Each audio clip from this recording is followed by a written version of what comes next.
अभी 7 जनवरी को नेपाल और तिब्बत में भूकंप आया था, जिससे वहां तबाही भी बहुत ज़्यादा हुई थी और इस भूकंप के झटकों से बहुत से राज्य भी हिल गए।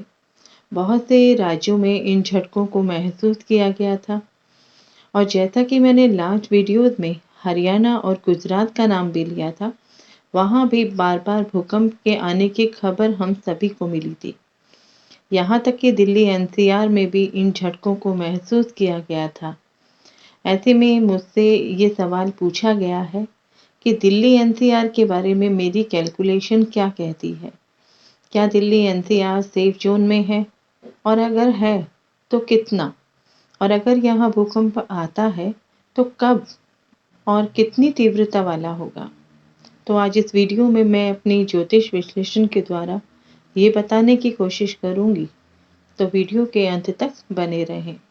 उससे पहले ये जानने की कोशिश करते हैं कि आज से पहले दिल्ली एनसीआर में भूकंप कब और कितनी तीव्रता से आया था, जान माल को कितना नुकसान हुआ होगा। 27 जुलाई 1960 को राजधानी दिल्ली में 5.6 की तीव्रता का एक बड़ा भूकंप आया था। भूकंप की वजह से तब राजधानी दिल्ली की कुछ ही इमारतों को नुकसान हुआ था। कम नुकसान के पीछे दिल्ली की जनसंख्या का वहां कम होना था और भूकंप का केंद्र नेपाल था और रिएक्टर स्केल पर इसकी तीव्रता 6.3 की थी। जानकारों की माने तो ये दिल्ली के इतिहास का सबसे तेज भूकंप था। 8 या 9 नवंबर 2022 को देर रात करीब 2 बजे भूकंप के तेज झटके महसूस किए गए थे। 5 या 6 अगस्त, जहां तक मुझे याद है, दिल्ली एनसीआर में भूकंप के तेज झटके महसूस किए गए। इसकी तीव्रता 5.8 दर्ज की गई थी। देर रात 9:34 पर ये झटके महसूस किए गए। सामने आया कि भूकंप का जो केंद्र था वो अफगानिस्तान के हिंदकुश में था और किसी भी तरीके की जानमाल की हानि की जानकारी नहीं मिली थी। 11 जनवरी 2024 को दोपहर के 2:50 पर उत्तर भारत में भूकंप के तेज झटके महसूस किए गए थे। रिएक्टर स्केल पर भूकंप की तीव्रता 6.1 नापी गई थी और इसका केंद्र भी अफगानिस्तान में था। इससे पहले 13 जून को भूकंप के झटके महसूस किए गए थे और इससे पहले मार्च में भारत के कई राज्यों में भूकंप के तेज झटके महसूस किए गए थे। रिएक्टर स्केल पर भूकंप की जो तीव्रता थी वो 6.6 थी। भूकंप का असर दिल्ली एनसीआर, उत्तर प्रदेश, जम्मू कश्मीर, हिमाचल, पंजाब, मध्य प्रदेश और उत्तराखंड समेत पूरे उत्तर भारत में था। भूकंप का केंद्र अफगानिस्तान का हिंदुकुश क्षेत्र था। ऐसे बहुत से भूकंपों की बात हम कर सकते हैं। मेरी तलाश में यही 2-4 भूकंप आए हैं। अगर आप लोगों को कुछ जानकारी है तो आप कमेंट बॉक्स में शेयर कर सकते हैं। डिस्क्रिप्शन बॉक्स में मेरा नंबर और ईमेल आईडी है, आप वहां भी मुझे पर्सनल भेज सकते हैं। दिल्ली में बड़े भूकंप का अंदेशा लंबे समय से लगाया जा रहा है और कहा यह भी जा रहा है कि राजधानी में बड़ी तीव्रता का भूकंप आ सकता है। असल में दिल्ली भूकंपीय क्षेत्रों के जोन 4 में स्थित है। इस तरह से देश को 4 जोन में बांटा गया है। जोन 4 में होने की वजह से दिल्ली भूकंप का एक भी भारी झटका बर्दाश्त नहीं कर सकती। दिल्ली हिमालय के पास है, जो भारत और यूरेशिया जैसे टेक्टोनिक प्लेटों के मिलने से बना था। धरती के भीतर की इन प्लेटों में होने वाली हलचल की वजह से दिल्ली, कानपुर और लखनऊ जैसे इलाकों में भूकंप का जो खतरा है वो सबसे ज्यादा होता है। जियोलॉजिस्ट के अनुसार दिल्ली एनसीआर को भूकंप के जोन 4 में रखा गया है। इसका मतलब है कि यहाँ पर 7.9 की तीव्रता वाला भूकंप कभी भी आ सकता है। अगर ऐसा ही अनुमान है तो दिल्ली एनसीआर में भारी तबाही भी देखने को मिल सकती है, लेकिन इससे भी बड़ा जो खतरा है वो जोन 5 के लिए है, जहां कश्मीर घाटी, हिमाचल का वेस्ट एरिया, उत्तराखंड का ईस्टर्न एरिया, गुजरात में कच्छ, नॉर्थ बिहार और भारत के सभी पूर्वोत्तर राज्य, अंडमान निकोबार, ये जितने भी एरियाज हैं ये जोन 5 में आते हैं और यहाँ पर खतरा जो है वो ज़्यादा नापा गया है। दिल्ली एनसीआर का जो एरिया है जोन 4 में है, तो इसके अलावा ये सेंसिटिव एरियाज भी है, क्योंकि हिमालय में टेक्टोनिक प्लेट्स के आपस में टकराने वाले ये जो एरिया है वो ज़्यादा क्लोज है, जिनका डिस्टेंस अराउंड 200 और 250 किलोमीटर्स है। जियोलॉजिस्ट के अनुसार हिमालय के एरिया में ज़्यादा ऊर्जा एकत्रित हो गई है। ऐसे में अगर ये ऊर्जा एक साथ बाहर निकलती है तो इसका असर बहुत भयानक हो सकता है। इसका असर केवल भारत में ही नहीं होगा बल्कि दूसरे एशियाई देशों पर भी पड़ेगा। वैसे तो हर दिन कई बार भूकंप आते हैं जिनका पता भी नहीं चल पाता, फिर भी कभी-कभी इनकी तीव्रता 5 या 6 के आसपास रहती है। अब सबसे बड़ा सवाल ये है कि इतना सब होने के बाद दिल्ली एनसीआर आने वाले खतरे के लिए कितने सुरक्षित हैं, और अगर यहाँ भूकंप आता भी है तो कितना तीव्रता से और कब आ सकता है, इसे हम ज्योतिष से भी समझने की कोशिश करेंगे। तो वीडियो के अंत तक बने रहें, और अगर आपको मेरे कंटेंट पसंद आते हैं तो चैनल को लाइक, शेयर एंड सब्सक्राइब जरूर कर लें, ताकि ज्योतिष से जुड़ी सभी जानकारी आपको समय पर मिल सके। भूकंप के लिहाज से दिल्ली एनसीआर बहुत सेंसिटिव माने जाते हैं। वैज्ञानिकों का मानना है कि जब भी धरती की प्लेट में संतुलन डिस्टर्ब हो जाता है तब ये अपनी जगह से खिसकने लगती है, और इसके कारण एक बड़ी मात्रा में ऊर्जा निकलने लगती है, और इसका रिजल्ट भूकंप के रूप में हम सभी को देखने को मिलता है। जियोलॉजिस्ट की माने तो दिल्ली कम से कम 7 फॉल्ट लाइनों पर स्थित है, और इसी वजह से जब कभी हिमालय के एरियाज में कोई भूकंप आता है तो इसका असर दिल्ली एनसीआर तक होता है। नेपाल, उत्तराखंड, हिमाचल, जम्मू कश्मीर, अफगानिस्तान में जितने भी बड़े भूकंप आते हैं उन सब का असर दिल्ली से गुजरने वाली फॉल्ट लाइनों तक होता है, और इसीलिए यहाँ पर और इसके आसपास के एरियाज में भूकंप के झटके महसूस होते हैं। पिछले जो रिकॉर्ड दिल्ली एनसीआर के मैंने देखे हैं उनमें बड़े भूकंपों के बारे में ज़्यादा कुछ नहीं मिला, तो कहा जा सकता है कि यहाँ बड़े भूकंपों का खतरा कम है, लेकिन जोन 4 में है तो कुछ कहा नहीं जा सकता, कुछ भी कभी भी हो सकता है। लेकिन अगर भविष्य में 7 पॉइंट समथिंग का भूकंप आता भी है तो दिल्ली में बनी इमारतों को बहुत ज़्यादा नुकसान हो सकता है, तो वो इतनी तीव्रता वाले भूकंप नहीं झेल पाएंगी। लेकिन हाँ, कहा गया है कि दिल्ली मेट्रो भूकंप के दौरान सुरक्षित रह सकती है, क्योंकि उन्हें उसी तरीके से डिज़ाइन किया गया है। उसी तरह अगर हम एनसीआर के कुछ एरियाज की बात करें कि वो कितने सुरक्षित हैं, तो गाजियाबाद प्रोन एरिया 4 में आता है, जो दिल्ली की ही तरह सेंसिटिव जोन है, और इसीलिए यहाँ भी खतरा बना हुआ दिखाई देता है। गुड़गांव की बात करें तो ये भी जोन 4 में बहुत सेंसिटिव है। अगर बहुत तीव्रता वाले भूकंप आते हैं तो दिल्ली की तरह इसकी हाई बिल्डिंग को नुकसान होगा, तो जान माल के नुकसान की संभावना से भी इनकार नहीं किया जा सकता। नोएडा की बात करें तो नोएडा भी जोन 4 में आता है, तो खतरा तो यहाँ भी दिखता है, लेकिन गाजियाबाद और गुड़गांव को देखते हुए ये एरिया तो बहुत ज़्यादा डेवलप है। यहाँ की बिल्डिंग 7 से 8 रिएक्टर के हिसाब से बनी है, लेकिन भूकंप के केंद्र के हिसाब से ये बिल्डिंग सुरक्षित होगी। लेकिन अगर भूकंप का केंद्र दिल्ली एनसीआर रहता है तो 5 रिएक्टर स्केल का भूकंप भी डेंजरस हो सकता है। उसी तरह फरीदाबाद भी जोन 4 में आता है। ये सभी सेंसिटिव एरियाज हैं जहां भूकंप तीव्रता से तो नहीं आते, लेकिन जोन 4 में होने के कारण इन पर खतरा हमेशा बना रहता है। अगर हिमालयन रीजन में 7.8 या 7.9 समथिंग का भूकंप आता भी है तो दिल्ली एनसीआर के लिए खतरा तो बना ही रहेगा। तो आई थिंक आप लोगों को कुछ क्लियर हुआ होगा, आप में से जिनके भी कुछ सवाल थे। लेकिन अगर हम ज्योतिष की दृष्टि से देखें कि आगे क्या होगा, तो इसके लिए हमें दिल्ली के चार्ट को समझना पड़ेगा। ये उस समय का चार्ट है जब दिल्ली राज्य का नाम उस समय रखा गया था जब संविधान के 69वें संशोधन के लागू होने के बाद दिल्ली स्टेट राष्ट्रीय राजधानी के रूप में अस्तित्व में आया था।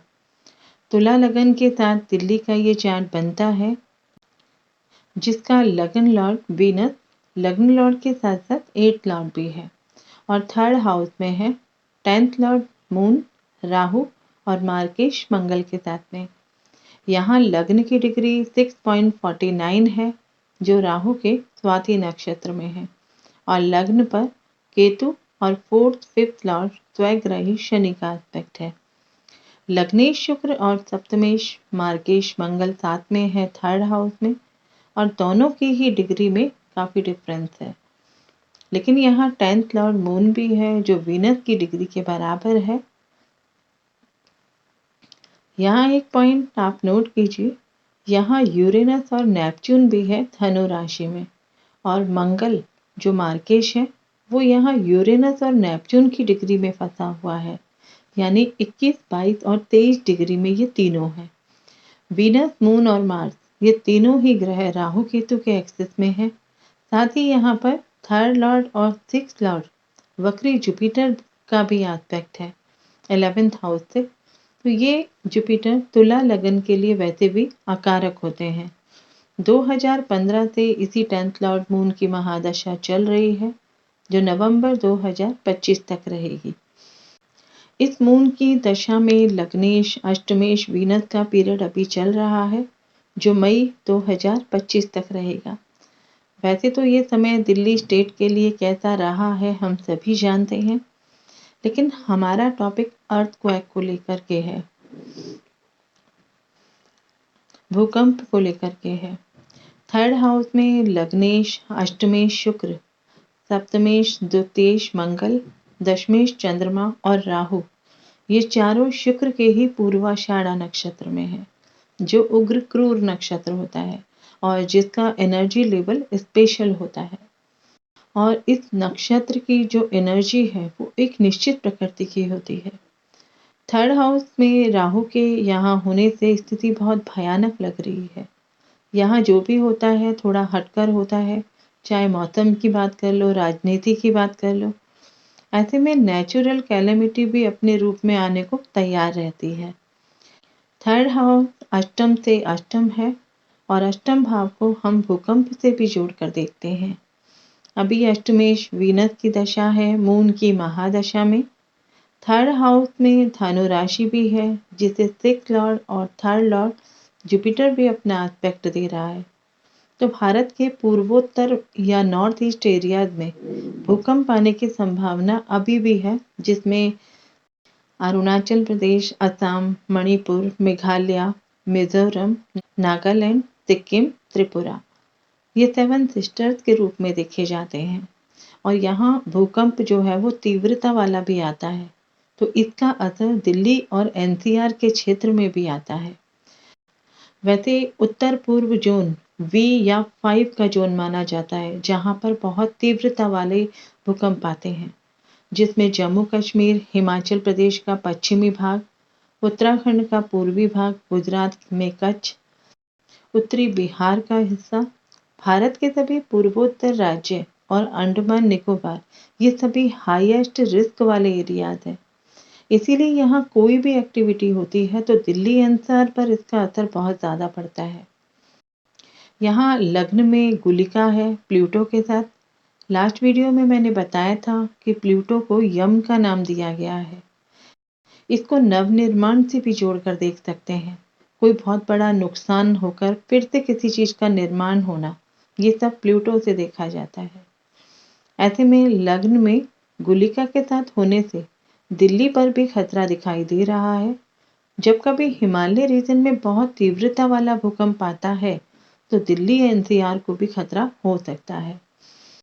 29 मार्च 2025 को जब शनिदेव जुपिटर के मीन राशि में शिफ्ट होंगे, तब सप्तग्रही युति बनेगी, जिसमें नेपच्यून भी शामिल होगा। अमावस्या तिथि होगी, सूर्य और शनि साथ होंगे, चंद्रमा और सूर्य साथ होंगे और सबसे बड़ी बात राहु भी होगा और उस दिन सूर्य ग्रहण भी है। देवगुरु बृहस्पति भी वृषभ राशि में होंगे यूरेनस के साथ में, मंगल भी मिथुन राशि में होंगे और केतु कन्या राशि में होंगे, प्लूटो 4th हाउस में होंगे। अगर आप देखें तो जुपिटर सैटर्न का संबंध बन रहा है, राहु केतु भी एक्टिव है, सूर्य चंद्रमा भी कनेक्टेड है और सैटर्न और जुपिटर केतु को देख रहे हैं 12th हाउस में, यानी मोक्ष के कारक ग्रह को मोक्ष त्रिकोण भाव में देखना। तभी वाटर और अर्थ एलिमेंट की राशियां भी यहाँ पर एक्टिव हैं। तो ये तो हमने अभी दिल्ली एनसीआर की बात की, लेकिन हम डेट वाइज देखें तो कहाँ क्या हो सकता है उस पर बात करते हैं। तो उससे 15 दिन पहले यानी 14 मार्च को चंद्र ग्रहण है। मैं हमेशा कहती हूँ कि चंद्र ग्रहण का प्रभाव 3 महीने रहता है और सूर्य ग्रहण का प्रभाव लगभग 6 महीने तक रहता है। ऐसे में 29 मार्च को जब सूर्य ग्रहण है तो उससे आगे चलते हैं तो चतुर्दशी तिथि आती है 11 अप्रैल को रात्रि के लगभग 1:09 पर। उसके बाद 12 अप्रैल को पूर्णिमा तिथि होगी और फिर प्रतिपदा जो 14 अप्रैल को सुबह 8:20 तक रहेगी।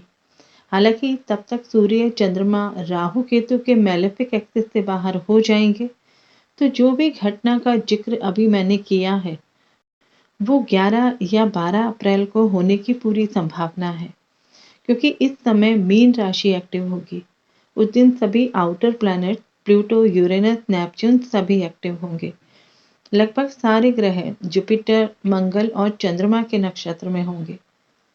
तो इस समय जल प्रलय आने की पूरी संभावना है। वोल्केनो आ सकते हैं, साथ ही साथ एक बड़ा भूकंप भी आ सकता है जिसका सेंटर पानी में होगा। मैंने अपनी लास्ट कुछ वीडियोस में भी यही बात बताई है और बार बार बताई है। और जितने भी कोस्टल एरियाज हैं भारत में भी और भारत के बाहर भी, वहाँ बहुत बड़ा जल प्रलय आना संभव है। यानी 11 और 12 अप्रैल 2025 को इस समय बहुत बड़ी प्राकृतिक घटना घटने वाली है जब चंद्रमा केतु को ज्वाइन करेंगे कन्या राशि में। इस समय कोई बहुत बड़ा भूकंप आ सकता है। कहाँ आएगा ये मैंने थोड़ी देर पहले ही अपनी वीडियो में बताया है। पानी से संबंधित या पानी के अंदर कोई बहुत बड़ी घटना भी घटित हो सकती है। पानी के अंदर भी भूकंप आ सकता है, सुनामी आ सकता है और पहाड़ी एरिया ज़्यादा प्रभावित होंगे। मैंने इसकी चर्चा अपनी पिछली कई वीडियोस में भी की है और डेट्स भी दी हैं, आप चेकआउट कर सकते हैं। ये समय थोड़ा सा संभलने वाला होगा, लेकिन जैसा कि मैंने बताया है कि अगर हिमालय रीजन में 7.8 या फिर 9 का बड़ा भूकंप आता है तो दिल्ली एनसीआर के लिए 5 और 6 तीव्रता वाला भूकंप भी बहुत डेंजरस हो सकता है। ईश्वर से बस यही प्रार्थना है कि कोई बड़ी अनहोनी से जनमाल को कोई नुकसान ना हो, सब सुरक्षित रहें। देखिए, होने को तो कुछ भी हो सकता है। हम सिर्फ अपनी ज्योतिष कैलकुलेशन से प्रेडिक्शन करते हैं। अगर डेट आगे पीछे भी होती है तो कोई बड़ी बात नहीं, क्योंकि चूक हमसे भी हो सकती है, क्योंकि ज्योतिष कैलकुलेशन का सब्जेक्ट है और फिर सृष्टि अपने नियम से चलती है। जो होना है वो उसी के हिसाब से होता है। आशा करती हूँ ज्योतिष के दृष्टिकोण से आपको ये वीडियो जरूर पसंद आया होगा।